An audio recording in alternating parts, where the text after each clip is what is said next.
नमस्कार साथियों, साहित्यविद KPS पर आपका पुनः स्वागत है। प्रस्तुत है हिंदी साहित्य के प्रसिद्ध उपन्यासकार मुंशी प्रेमचंद जी द्वारा रचित उपन्यास गबन का 50वां भाग। आइए आरंभ करते हैं। दरोगा घर जाकर लेट रहे। 11 बज रहे थे। नींद खुली तो 8 बज गए थे। उठकर बैठे ही थे कि टेलीफोन पर पुकार हुई। जाकर सुनने लगे।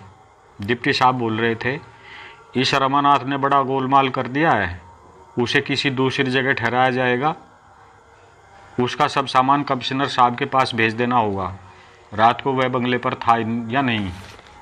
दरोगा ने कहा, जी नहीं, रात मुझसे बहाना करके अपनी बीवी के पास चला गया था। टेलीफोन, तुमने उसको जाने क्यों दिया? हमको ऐसा डर लगता है कि उसने जज से जाकर सब हाल कह दिया है। मुकदमा का जांच फिर से होगा। आपसे बड़ा भारी बलंडर हुआ है। सारा मेहनत पानी में फिर गया। उसको ज़बरदस्ती रोक लेना चाहिए था। दरोगा, तो क्या वह जज साहब के पास गया था? डिप्टी, हाँ, वहीं गया था और जज भी कायदा को तोड़ दिया। वह फिर से मुकदमा का पेशी करेगा। रमा अपना बयान बदलेगा। अब इसमें कोई डाउट नहीं है। और यह सब आपका बगली के कारण हुआ है। हम सब उस बाढ़ में बह जाएगा। जोरा ने भी दगा किया। दरोगा उसी वक्त रमानाथ का सब सामान लेकर पुलिस कमिश्नर के बंगले की तरफ चले। रमा पर गुस्सा आ रहा था कि पावे तो समूचा ही निकल जाएं।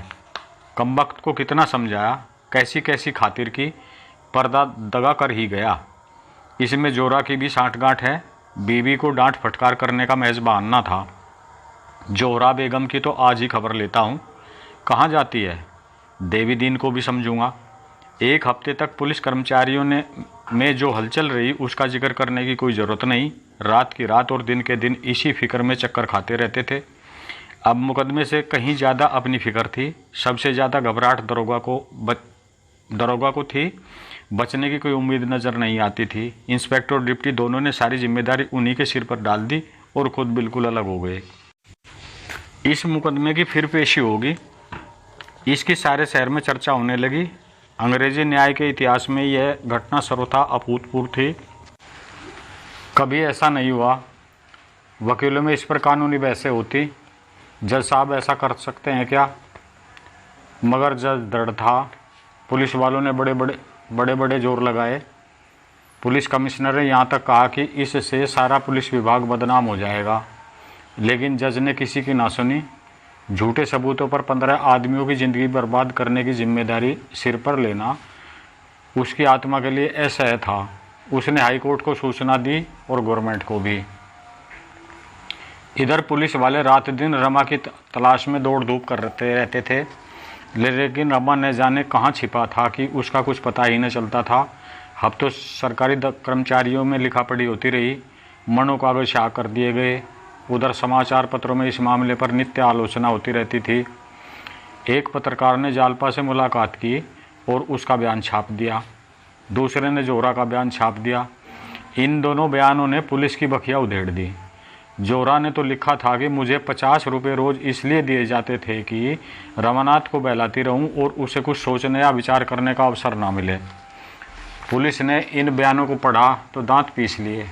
जोहरा और जालपा दोनों कहीं और जा छिपी, नहीं तो पुलिस ने ज़रूर उनकी शराफत का मजा चखाया होता। आखिर 2 महीने के बाद फैसला हुआ। इस मुकदमे पर विचार करने के लिए एक सिविलियन नियुक्त किया गया। शहर के बाहर बंगले में विचार हुआ, जिसमें ज़्यादा भीड़ भाड़ न हो। फिर भी रोज़ 10-12 हज़ार आदमी जमा हो जाते थे।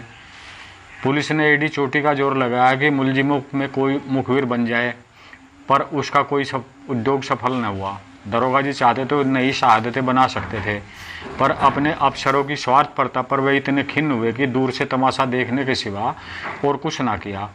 जब सारा यश अफसरों को मिलता और सारा अपयश मातहतों को, तो दरोगा जी को क्या गरज पड़ी थी कि नई शहादतों की फिक्र में सिर खपाते। इस मामले में अफसरों ने सारा दोष दरोगा जी के ही सिर मढ़ा। उन्हीं की बेपरवाही से रमानाथ हाथ से निकला।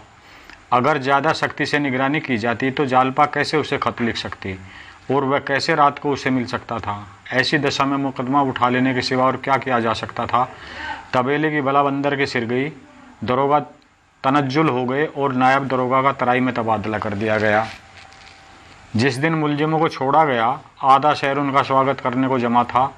पुलिस ने 10 बजे रात को उन्हें छोड़ा, पर दर्शक जमा हो ही गए। लोग जालपा को भी खींच ले गए। पीछे पीछे देवी दीन भी पहुंचा। जाल पर फूलों की वर्षा हो रही थी और जालपा देवी की जय से आकाश गूंज रहा था। मगर रमानाथ की परीक्षा अभी समाप्त न हुई थी। उस पर दरोगा बयानी का अभियोग चलाने का निश्चय हो गया। यह भाग यहीं पर समाप्त होता है। आशा है पसंद आया होगा। कृपया चैनल को लाइक, शेयर, सब्सक्राइब अवश्य करें। धन्यवाद।